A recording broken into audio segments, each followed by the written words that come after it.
psicanálise e o comportamento humano são os temas do programa de hoje. A minha conversa, gravada no Copacabana Palace, é com um dos mais importantes psiquiatras e psicanalistas brasileiros, o Dr. Carlos Baiton. Dr. Baiton, um grande prazer conversar com o senhor. O senhor aqui é um psicanalista dos mais eméritos do nosso país. Vamos ter que aprender muito com o senhor hoje.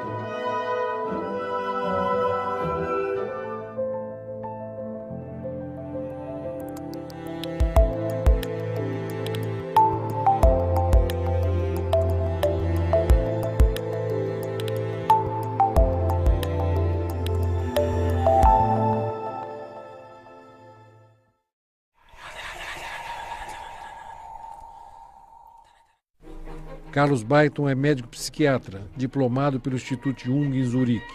Ele é fundador da Sociedade Brasileira de Psicologia Analítica e tem título de notório saber pela USP e PUC de São Paulo. Dr. Baiton tem uma agenda repleta de cursos e palestras no Brasil e no exterior, ensinando e divulgando a obra de Jung.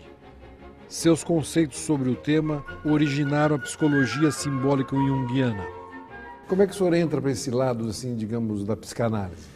Eu entro pela medicina e pela psiquiatria, né? E por problemas pessoais, eu, de repente fui fazer uma análise freudiana que eu achava que jamais faria, porque minhas irmãs faziam, e eu achava que a análise era para curar a espinha das moças. Então eu tinha maior desprezo, um médico cientista, de maior desprezo. Mas um dia as coisas ficaram difíceis e eu digo, não, eu tenho que fazer análise, e fui fazer. E me apaixonei por Freud, já estudei a obra toda e me tornei, eu digo, eu sou quase um psicanalista. Mas ainda não era médico, né? Estava muito na cardiologia. Era na cardiologia. Porque a cardiologia, naquela época, desabrochou, como o sol de palhar no México, com a vetocardiografia, o cateterismo, as lesões das crianças e a operação do coração infantil, na medicina aquilo era a coisa mais maravilhosa. E eu fui naturalmente para lá. E estava na minha análise, quando fui assistir um paciente meu de cardiologia, que foi ser operado, era um rapaz de 25 anos, negro, alto, chamava Benedito. E tivemos uma relação muito afetiva. No pré-operatório, ele foi operado, era uma estenose mitral, foi operado, eu o acompanhei, né? E o Benedito faleceu depois da operação. E eu, então, fiquei muito consternado, muito triste, mas eu tinha que mostrar na sessão clínica se a morte tinha sido devido à cirurgia ou devido ao pós-operatório. Então, fizemos uma série de fotos do coração dele e eu segurava o coração nas mãos para o legista fotografar. E mostrando que a válvula mitral tinha sido operada, muito bem operada, e que ele tinha sido curado, mas que no pós-operatório ele tinha vindo a falecer. Fui para a sessão de terapia, deitei no divã e, analisando a minha consternação, naquela noite eu tive um sonho que eu estava com o coração do Benedito nas mãos, aberto, e a válvula mitral curada. O meu terapeuta, que era o Evaldo Mourão, ex-cardiologista também, disse, Carlos, esse é o seu coração ferido. E eu levei um impacto tão grande, senti na mesma hora, quando eu compreendi o símbolo do coração e da emoção ferida, e que eu vivia na cardiologia, eu senti, eu sou analista, não sou mais cardiologista. E daí em diante eu fui para a psicanálise em função do símbolo. E o símbolo se tornou o centro da minha busca e da minha obra. E aí é que deu-se a grande complicação, porque eu me tornei analista freudiano, psicanalista, apaixonado por Freud, mas conheci a doutora Anísia. O nome da doutora Anísia da Silveira é uma referência mundial na psiquiatria. Ela utilizava métodos que recusavam os tratamentos tradicionais e incentivava a terapia ocupacional para a recuperação dos doentes mentais, Para desenvolver o seu processo de tratamento, a doutora Anísia da Silveira instalou ateliês no interior do Hospital Psiquiátrico Pedro II, no Rio de Janeiro, orientando os monitores a não interferirem na produção criativa dos pacientes. Estas obras, produzidas por eles, deu origem ao Museu de Imagens do Inconsciente, fundado em 52 e que funciona até hoje no subúrbio carioca do Engenho de Dentro. O museu reúne em seu acervo pinturas, desenhos e esculturas de pacientes do setor de terapia ocupacional e reabilitação do Instituto. Ela tinha acabado de chegar de Zurique, triunfante, levou dezenas de quadros dos psicóticos do Engenho de Dentro para o Congresso Internacional de Psiquiatria, onde Jung foi consagrado o maior psicanalista, o maior psiquiatra vivo. E por que ela foi? Porque ela trazia pinturas de esquizofrênicos analfabetos. E essas pinturas tinham símbolos de mitos que eram conhecidos somente por pessoas cultas. Jamais um analfabeto internado em Engenho de Dentro teria conhecido o mito de Apolo, do deus Sol, ou o mito de Dafne, da jovem perseguida por Apolo, que se transforma em flor para se esconder dele, protegida pela Mãe Terra. E ela teve pacientes. Como é que esses esquizofrênicos, essas pessoas tão simples, né, pintaram esses mitos? Aí é que esses mitos foram para Zurique, porque no Congresso Internacional o Jung mostrava as telas dos mitos e dizia, esse é o arquétipo. O que é arquétipo, é o consciente coletivo que todos temos. E eles é que coordenam as imagens dos sonhos. Eles é que coordenaram essas imagens. Esses pacientes nunca aprenderam isso com alguém. Nunca tiveram acesso, mas o inconsciente coletivo, o arquétipo, para representar a sua problemática, então traz isso nos sonhos. E as pessoas aí que duvidavam muito do conceito de arquétipo, daí em diante, bom, agora não tem como não acreditar. Agora, o senhor falou em dois nomes fundamentais para a história da psicanálise, né? O Jung e o Freud e o Jung, né? E eles depois se separaram, né? Por quê? Veja, quando conheci a doutora Anísia, ela me deu o 9º livro do Jung, das obras para ler, Arquétipos e Inconsciente Coletivo, e eu li, e eu vi o arquétipo da grande mãe, o arquétipo de Deus, o arquétipo da totalidade, a busca de totalidade do ser humano, que eu não tinha em Freud, porque na minha análise era papai e mamãe, era o Édipo, eram as minhas angústias de infância, 4 anos. Mas quando eu vi aquilo, deu novamente o chamado, né? Dentro de mim, eu vou para Zurique. 6 meses depois, eu estava entrando em Zurique. E entrando para me analisar com a principal assistente de Jung, a doutora Maria Luísa von Franz, né? O Jung ainda estava vivo, ele veio falecer logo depois, mas estava velhinho, doente. E fui fazer uma análise junguiana. E fiz. Qual é a diferença da análise junguiana para a freudiana? Porque na análise junguiana você vê os sonhos, você vê os mitos, você vê os arquétipos, essas imagens assim eternas por trás que levam você em direção ao seu processo, que é único, sobretudo o arquétipo da ânima que o Jung descobriu no meio da vida dele através de uma grande paixão que quase o enlouqueceu. Ele descobriu esse arquétipo. E formulou isso, é o arquétipo do meio da vida, da ânima no homem e do ânimos na mulher, que trazem o sentido profundo do processo, que até então você forma seu ego, é Freud, é o meio da vida. Quer dizer, a estruturação vem com Freud. Com Freud. Do ser humano. O do ser humano, do normal e do patológico, porque as grandes fixações, as grandes defesas do ser humano se formam na infância, é Freud. Mas, a partir do meio da vida, você já se formou a sua família, seu trabalho, tem uma posição, e aí começa a pergunta, e o que mais? E o significado para isso tudo? O que é que eu vim fazer aqui? Porque você começa a sentir o início do fim, você começa a sentir o desapego. Seu corpo mostra a você esse desapego. E aí você se pergunta, mas isso tudo que passou, será que vai acabar de repente? Aí o Jung diz, não. Você tem um processo dentro de você que vai se mostrar quem você é profundamente e por que você veio. Você tem que ver seus sonhos, tem que se ligar nos seus símbolos para compreender isso. Aí são os arquétipos da ânima e do ânimos do final da vida. Então, quando eu cheguei em Zurique e vivi isso, eu disse, mas meu Deus, que coisa maravilhosa, mas o amor por Freud estava lá. E a formação para chegar aqui é Freud.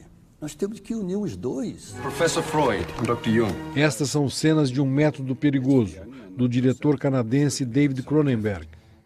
O filme fala da troca de experiências e das divergências de pensamento entre Jung e seu mentor Sigmund Freud, o fundador da psicanálise. You mustn't think I have a closed mind. I have absolutely no objection to your studying telepathy or parapsychology to your heart's content. But I would make the point that our own field is so embattled that it can only be dangerous to stray into any kind of mysticism. Don't you see, we have to stay within the most rigorously scientific confines. You all right? Yes, but I can't agree with you. Why should we draw some arbitrary line and rule out whole areas of investigation? Precisely because the world is full of enemies, looking for any way they can to discredit us. And the moment they see us abandon the firm ground of sexual theory to wallow in the black mud of superstition, they will pounce. A luta era assim, radical. Os junguianos achavam que os freudianos não entendiam nada de espiritualidade, que o Freud tinha dito que a religião era uma grande neurose, por um problema com o pai não resolvido. Então iam agora ver o paizinho bom no altar, rezar para ele, para não ver que o pai do parricídio, do complexo de Édipo deles, estava dentro deles. Freudianos, por sua vez, dizer, este Jung, além de místico, ele é charlatão e meio psicótico, porque ele fica nessas imagens, nesses mitos, ele é um indivíduo desajustado. Então era uma guerra entre as duas tribos, e eu dividido, com dois amores. Eu digo, não, eu tenho que encontrar o denominador comum deles.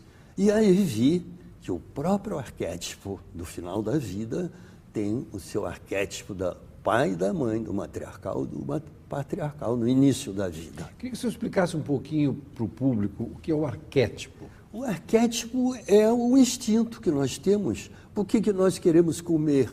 Por que nós temos, de repente, atração sexual? Ou por que temos atração pelo mar, para travessia ou para subir as montanhas? Por que isso é da nossa espécie? São os instintos. São os instintos, que chamamos as pulsões na psicanálise, chamamos arquétipos, né?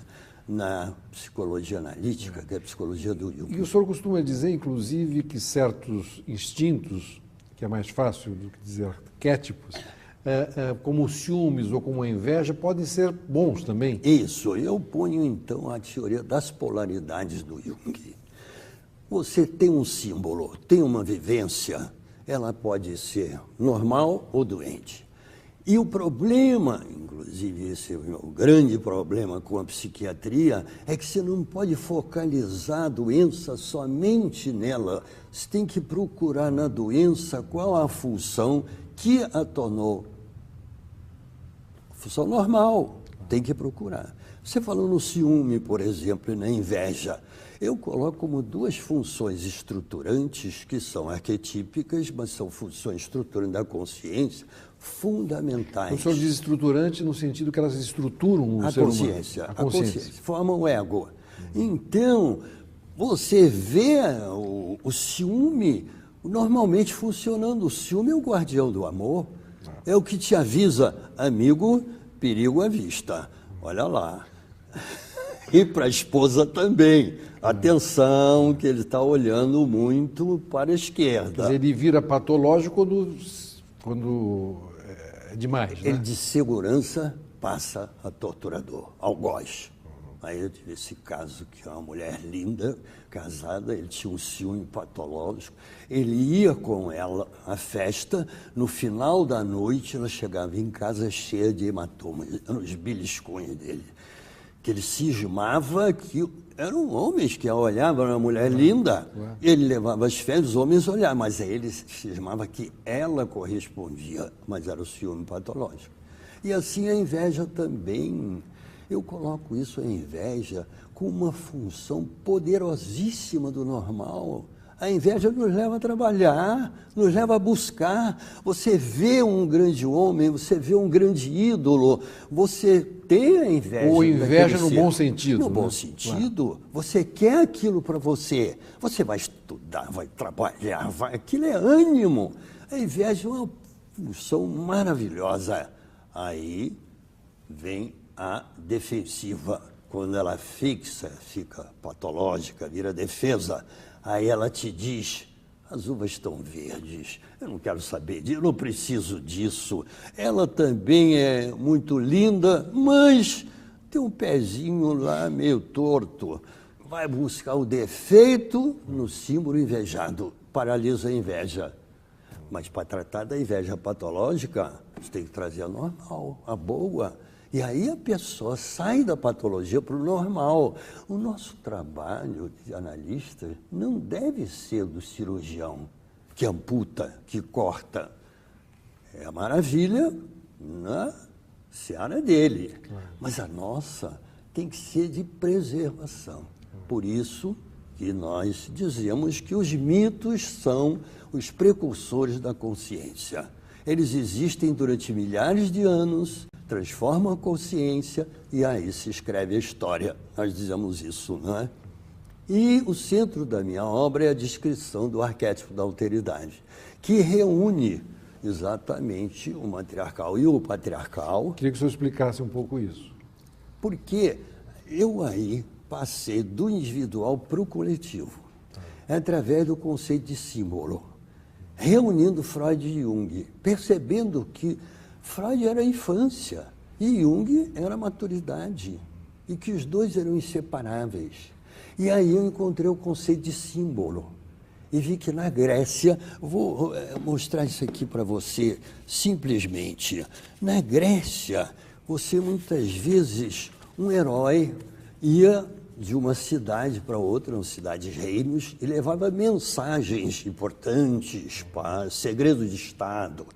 Mas ele tinha que provar que ele era aquele homem de consciência escolhido que havia recebido a missão.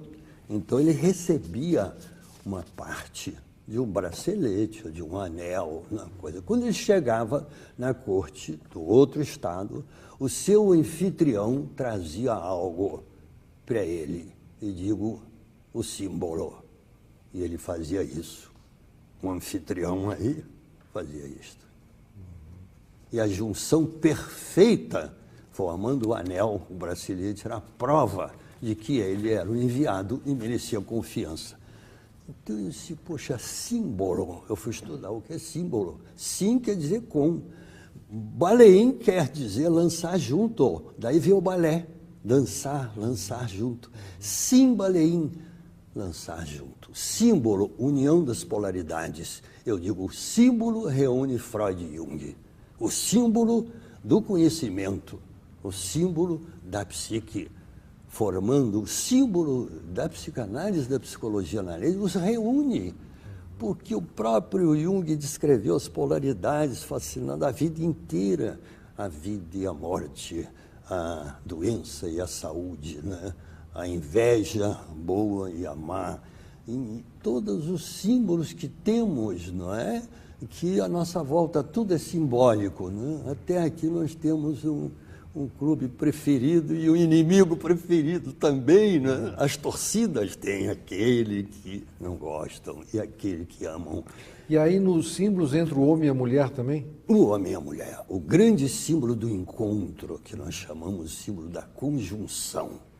e que vai se refletir na busca desse processo durante a vida, que o Jung vai mostrar que na sexta fase, eu coloco aí 7 fases, na sexta fase da vida, você tem finalmente a mulher, sua busca daquilo que representa a sua companheira. Aí você vai saber que você precisa de alguém que lhe compreenda. Até então você está ali numa atração, num namoro, numa vivência, criando os filhos e saindo, homens e mulheres, cada um com suas famílias e tudo, com as suas funções sociais.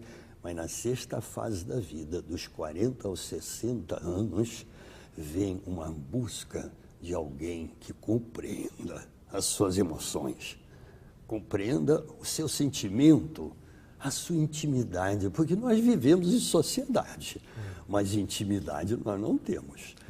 Todos nós somos assim, um poço de segredos, né? Um baú cheio de coisas misteriosas, secretas, que ninguém conhece, e às vezes nem nós mesmos, porque não temos alguém íntimo para apontar e para perguntar por que você tem essa tristeza que às vezes aparece no seu olhar. Ninguém jamais me perguntou isso, mas ela veio e pergunta, e eu sinto que ela, então, representa o arquétipo da ânima. Mas que responsabilidade escolher a pessoa certa. Isso. Mas aí é a maturidade.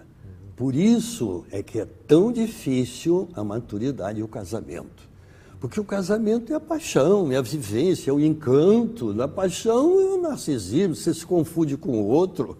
Muitos casais brigam porque depois de casados, quando eles aparecem, você é diferente daquela que me seduziu. Ele fala assim, mas aquela que me seduziu, ela disse, eu te seduzi nada, você é que veio me conquistar. Então eles ficam brigando porque não admitem as diferenças. E, no entanto, o grande segredo do casamento é que eles foram atraídos pelas diferenças. Quando a gente examina os casais, eles são tipos opostos. Um é um intelectual, o outro é afetivo. Um é um extrovertido falante, outro é introvertido quietinho. Né? Um é tímido, o outro é absolutamente extrovertido, né? Então, é isso que faz a atração do casal. Mas o casal não sabe disso, porque ele de início se mistura com o outro e acha que o outro é ele mesmo. É um narcisismo do casamento. Quando o senhor falou dos sonhos e do inconsciente, quer dizer, muito de nós, a maior parte de nós está no inconsciente.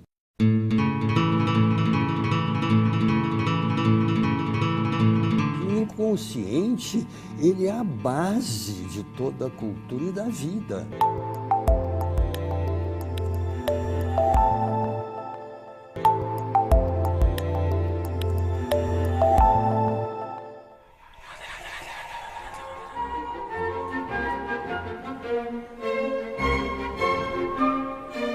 O senhor falou dos sonhos e do inconsciente, quer dizer, muito de nós, a maior parte de nós está no inconsciente.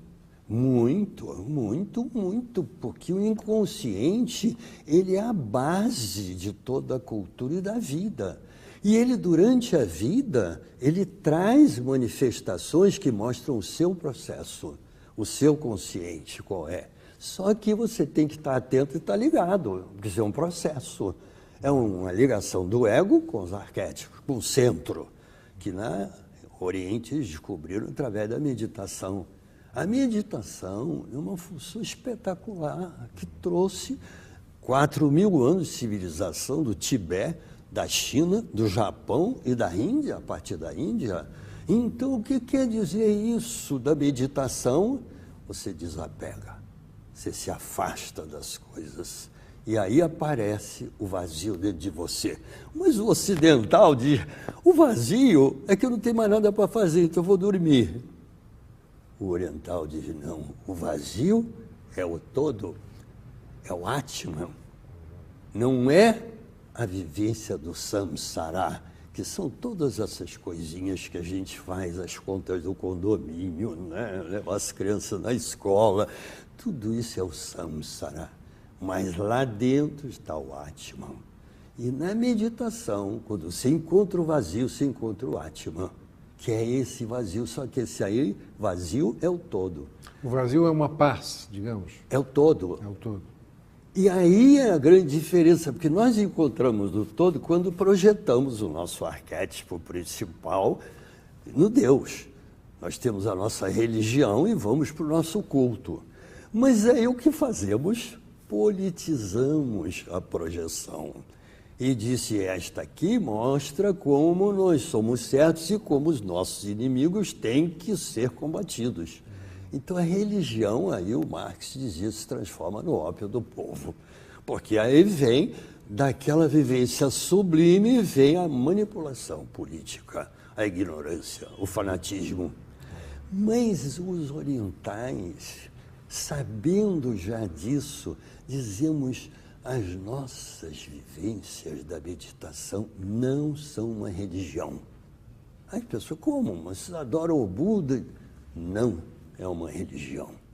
O budismo é uma filosofia de vida, porque você aprende a meditar, e o hinduísmo também, e o taoísmo na China, e o zen budismo no Japão, todas são atividades espirituais de desapego, para você encontrar no vazio, para você ter a totalidade.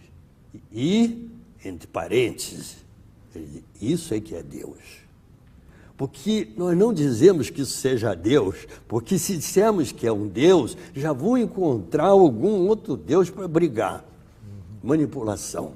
E isso é muito interessante, muito importante, porque nessa vivência de totalidade, eles conseguem ter a espiritualidade e não ter a necessidade da manipulação política da religião, que é isso que o Marx viu. Quer dizer, e a espiritualidade é o que nos separa dos animais, né? Nos separa dos animais por quê? Porque nós podemos simbolizar. Porque aí nossos 100 bilhões, nós temos 100 bilhões de neurônios.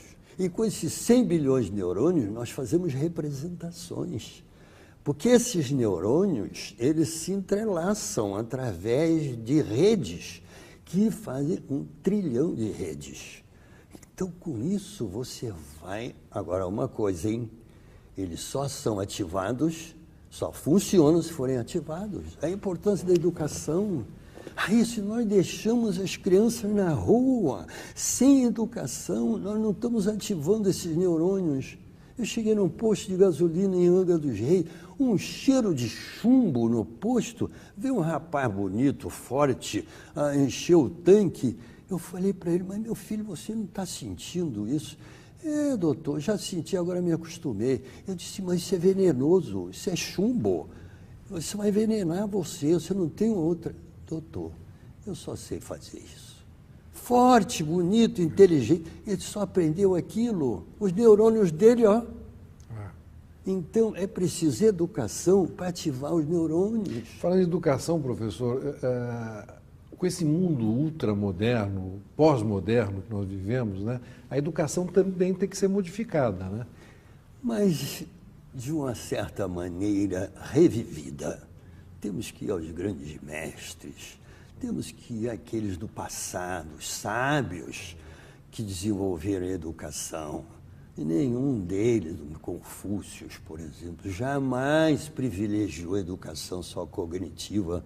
Hoje as pessoas estão no cognitivo, no racional, e querem, então, laptops para as crianças, para desenvolver, acham que isso é educação, e não percebem que a educação é a formação da personalidade, é a integridade humana, por conseguinte, é razão, emoção, é pensamento e coração.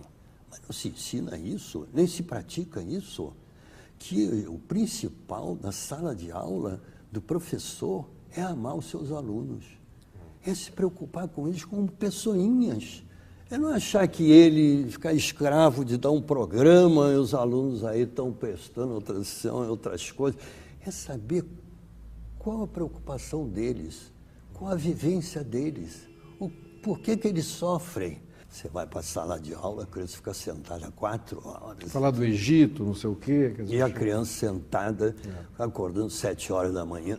Esse é um ensino completamente antinatural, porque o ensino vinha do mito. Como é que se vivia o mito? Dançando e cantando. Aí a letra, milhares de anos, ficava conservada. Professor, e nesse mundo competitivo, como é que entra esse tipo de educação, né?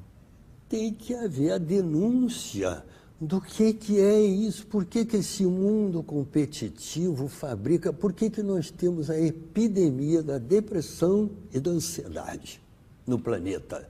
Muitos dizem, porque a civilização é complicada, as pessoas têm que trabalhar muito, enfim, são teorias para justificar as pílulas e as multinacionais só dando a receita. As pílulas da felicidade. Da felicidade. Remédios para ele. Ansiolíticos e antidepressivos dá para ele. E, mais lucrativos que a indústria de armamentos, a indústria de medicamentos. E a pessoa, o que é que precisa? Por que você tem ansiedade? A ansiedade vem de Fobos, vem da fobia, vem do medo. É um deus da mitologia. De que você tem medo? Aí o indivíduo vai te desfiar uma bíblia de coisa, principal meu medo de desemprego. Se eu perco esse emprego, estou perdido. Mas eu também tenho medo do meu chefe, que me repreende, e também da condução, de não chegar, porque eu levo 2 horas na condução para chegar.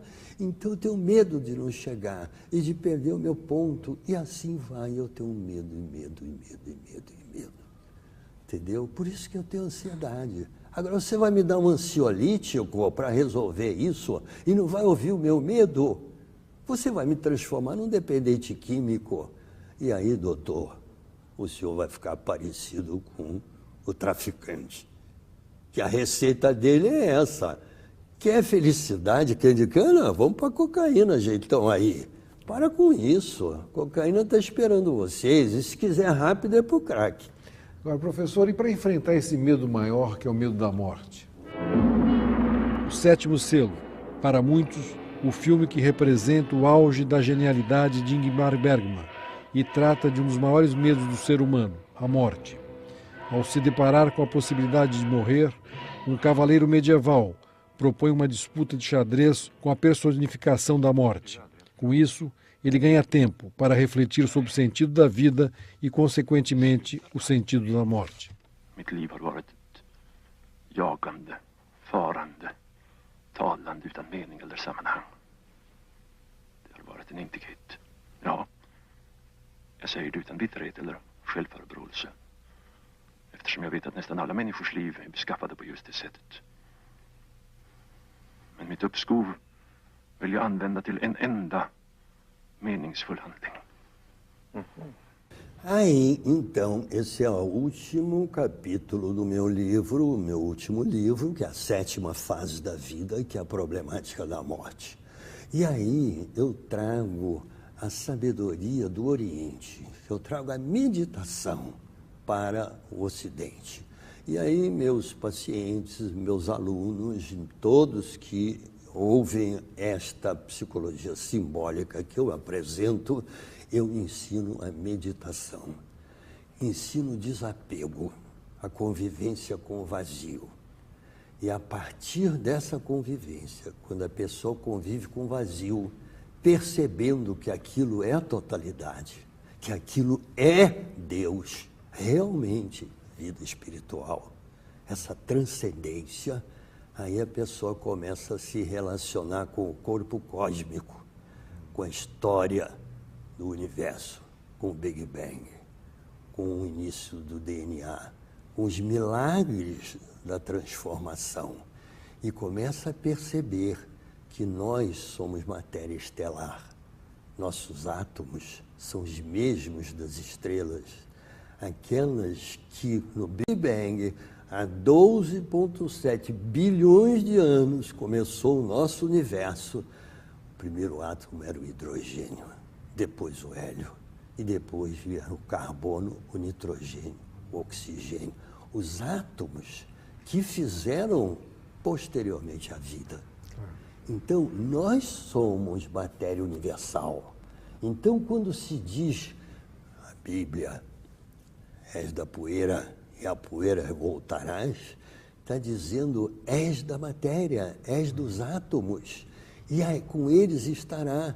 E aí a pessoa começa a meditar e perceber que os átomos dela não vão desaparecer, vão estar no mundo, vão estar, e a pessoa começa a ver as estrelas, e ver as galáxias, e ver a eternidade, e se perceber dentro do infinito da eternidade, e perceber que a psique é eterna, o que o Jung falava, a psique é eterna. Só que A psique é o eu. a psique é o todo. É o todo. É o ser, porque é preciso descobrir isso, é preciso o treino da meditação, da vida espiritual, para chegar a essa profundidade. Porque o ego fica no samsara da Índia, que são as coisas, é o condomínio de amanhã, é a condução, é o atraso, é o trânsito. O As ego minúcias, fica as coisas pequenas. Né? pequenas. Claro. Aí- Quando o senhor estava falando dos bilhões de neurônios, eu estava pensando justamente no universo, né? Nesses bilhões de galáxias. Isso. Que a gente... São 100 bilhões de galáxias, coincide com o número de neurônios, isso é incrível, 100 bilhões de neurônios, 100 bilhões de galáxias, e cada uma com bilhões de estrelas. Aliás, eu gostava muito do Oscar Niemeyer quando ele dizia isso, o que eu sou olhando para tudo isso, quem somos nós, né? Exato. Essa... E no final da vida, você vai descobrir, você é parte disso, você é testemunha disso, você é companheiro da viagem de Deus. Aí você tem a sua razão de ser na vida, companheiro da viagem de Deus, em transformação. Eu ouvi do senhor aí, o senhor é mais do que um psicanalista, o senhor é um poeta também, né? Eu gosto muito da poesia. E quando o senhor fala, o senhor transmite essa... Porque a poesia é metáfora, e a metáfora é o símbolo. Se você vê a coisa só concretamente, você não vê os significados, você não vê o símbolo. Então eu teria visto o coração do Benedito nas minhas mãos e meu analista teria dito, esse foi o coração que você fez a sessão anatomoclínica para mostrar. Ficava no concreto. Ele disse, não, é o seu coração ferido. Ele fez a poesia, fez a metáfora. Quem pegou o programa agora tem que entender essa sua história, que foi o que abriu essa história da morte desse Benedito. É verdade. Né? O senhor, como médico cardiologista, que o senhor caminha justamente para psicanálise, para o mundo. Isso, mais, e cada um tem o seu profeta. E o meu profeta foi o Benedito, o abençoado, que se foi e me deixou com a fé. Agora, voltando para essas dualidades, nós somos o bem e o mal, né, professor? Com certeza, porque aí nós temos dentro de nós as polaridades. E as polaridades se encontram. Aonde? No dia a dia. Nós achamos que o bem ou o mal vai ser no juízo final. Não é, não. O bem ou o mal é no dia a dia, no que nós fazemos com um irmão, com um chefe, com um subordinado, com alguém que encontramos na rua. Aí que está o bem ou o mal. Por quê? Porque aquilo é símbolo. Aquilo não é concreto. Você encontra uma pessoa e você está falando com ela, é um símbolo, uma pessoa. E então você pode ajudá-la ou não. Você pode ir prejudicá-la ou não. Você pode ir para o caminho do bem ou para o caminho do mal. Está em você. Os filósofos chamam do livre-arbítrio. Porque se você prestar atenção, se você não agir assim, automaticamente, mas se agir conscientemente na vida e prestar atenção que tudo que você faz é símbolo, você vai ver que tudo que você faz é fonte do bem ou do mal. E que você tem a possibilidade de atuar de um lado ou de outro. E que você, então, é, de certa forma, a bússola do seu processo de individuação, que é a sua busca de Deus, de totalidade ou do demônio. No mito é antítese de Deus. Então você pode estar a serviço de uma busca de totalidade ou de uma busca de algo destrutivo. Quer dizer que o senhor acha que a única saída do ser humano é acreditar em alguma coisa? Estou falando de vivência, eu estou falando de transcendência, de você perceber a força maior que está em nós.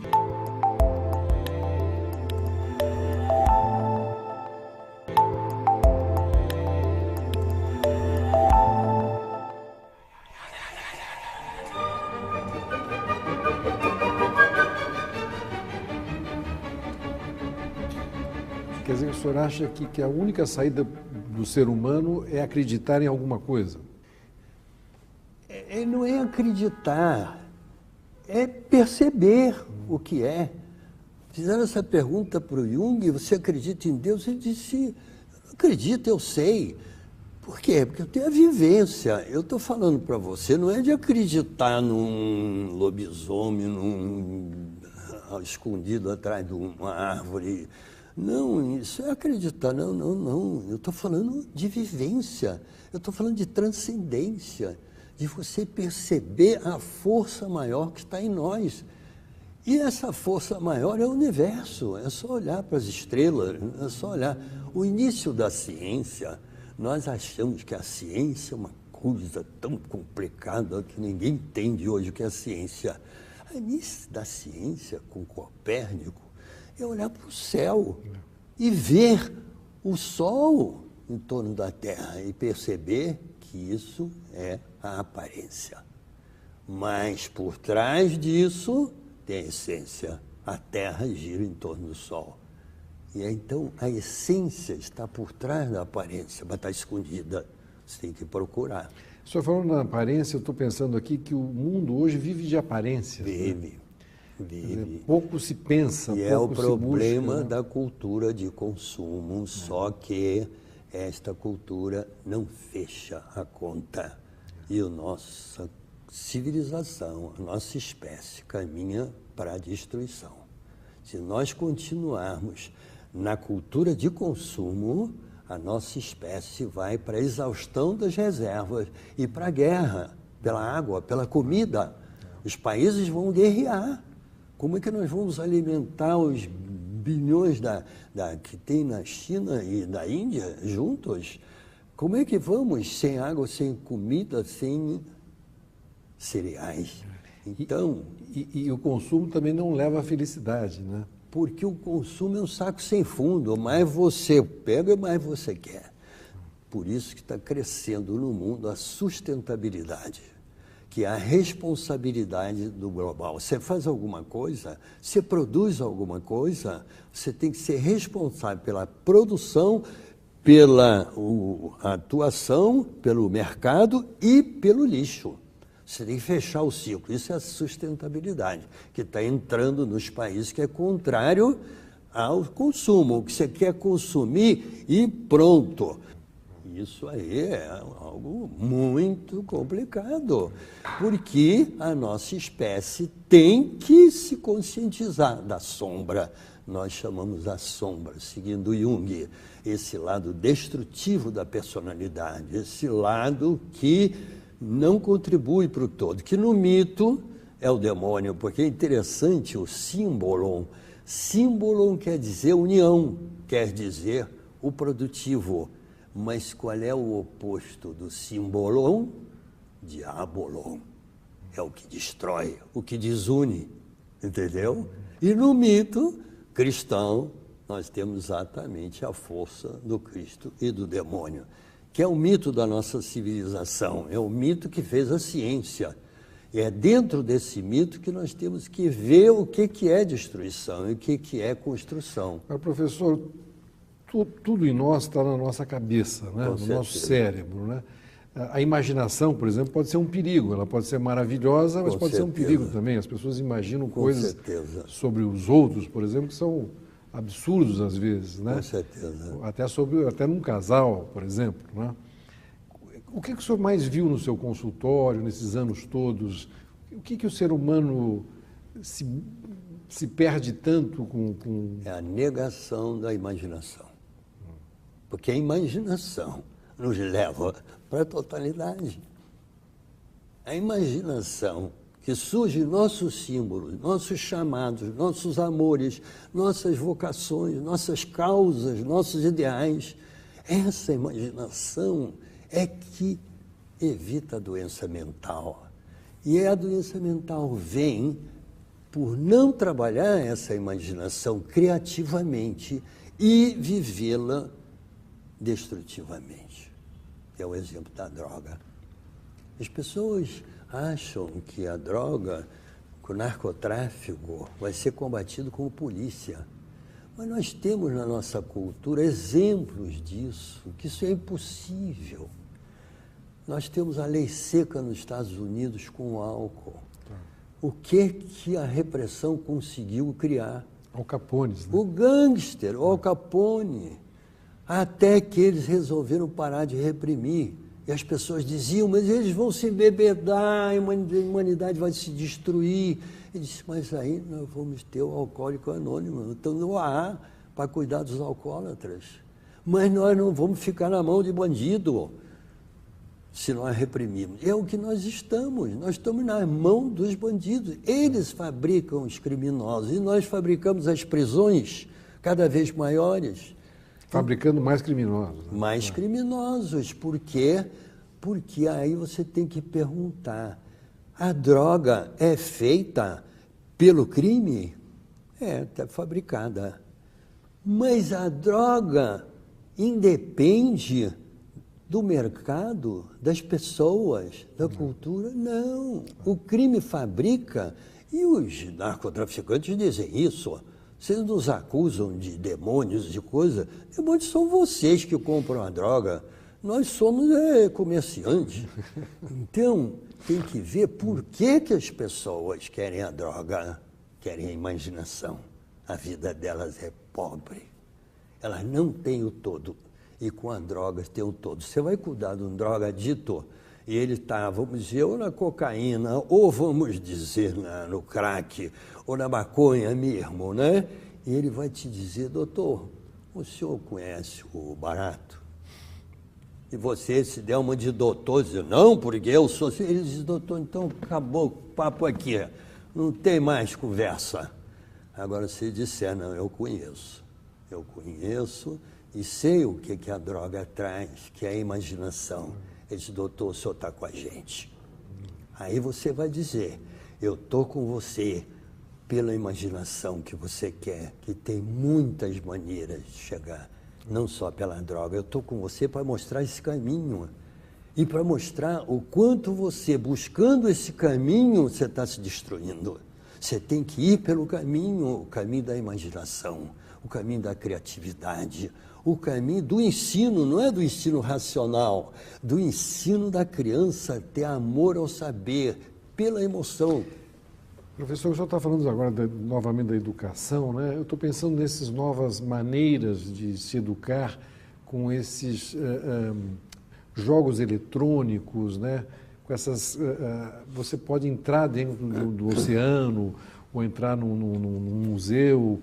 O mundo mudou completamente, né? O virtual e o real, né? Como é que o senhor trata essa questão? Eu tenho um livro sobre educação e no final desse livro eu entro nas técnicas expressivas capazes de trazer a imaginação dentro do reino virtual, de você poder exatamente vivenciar. Não é só entrar no oceano, você pode entrar na história, você pode entrar em Pompeia e vivenciar o Vesúvio. E ter uma aula de história sobre isso. Mas, junto com isso, você tem que ter a emoção com a criança. Você tem que ter o professor ligado na criança, mostrando que ela é um ser que caminha como um processo. Você tem que ter amor pelo aluno. É o amor que guia a vida. Só que nós achamos que é o intelecto e que nós temos que fazer mais máquinas. E não percebemos que isso que faz a educação, que lá no interior do Brasil, onde não tem nada de escola e todo mundo está de pé no chão, essa força está lá presente. Eu estive no Equador e eu lecionei já em muitos países da América Latina, né? O senhor é honoris causa em várias universidades do Uruguai. Exato. E formando analistas e tudo. Não é? No Equador, entrei em contato com pessoas que lecionavam para os índios. para crianças filhos de indígenas que estavam se aculturando e tudo. E eu vi umas moças com uma criatividade. Elas dançavam com os alunos, elas cantavam junto, elas pediam, e os alunos aí adoravam, aprendiam. Eu digo, está aqui. Neste fim de mundo, essas pessoas, né, ligadas a culturas inteiramente perdidas, com um ensino absolutamente igual ao que eu quero, professo no meu livro e digo que é preciso fazer na cidade. E por que elas faziam isso?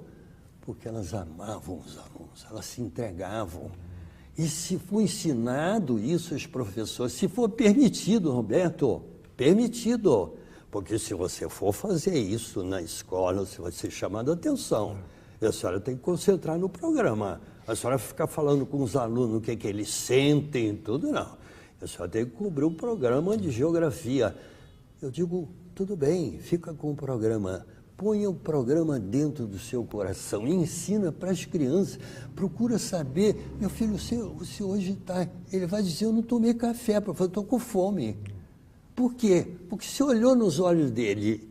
Agora, o que a pessoa faz? Ela dá a matéria e daqui a 2 meses vai fazer uma prova para saber se aprende. Eu disse, isso é um absurdo, fazer uma prova.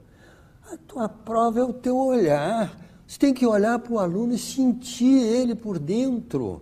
E ele, de repente, vai dizer, doutor, professor, não estou enxergando. Você vai descobrir que ele tem um defeito, que ele precisa de um oftalmologista, né, de aula de geografia. Você tem que olhar para ele como uma pessoa e ver a necessidade dele e se entregar. Aí o aluno vem. Professor, infelizmente, estamos terminando nosso programa. Foi uma aula maravilhosa que o senhor nos deu. E o senhor falou a questão do amor, né? Eu uma vez entrevistei o Chagall, ele já está com 96 anos. Eu perguntei o que é a coisa mais importante da vida para o senhor. Ele falou o amor. É o que o senhor nos mostrou nesse programa. Exatamente. Muito obrigado. Roberto, muito obrigado. Muito obrigado.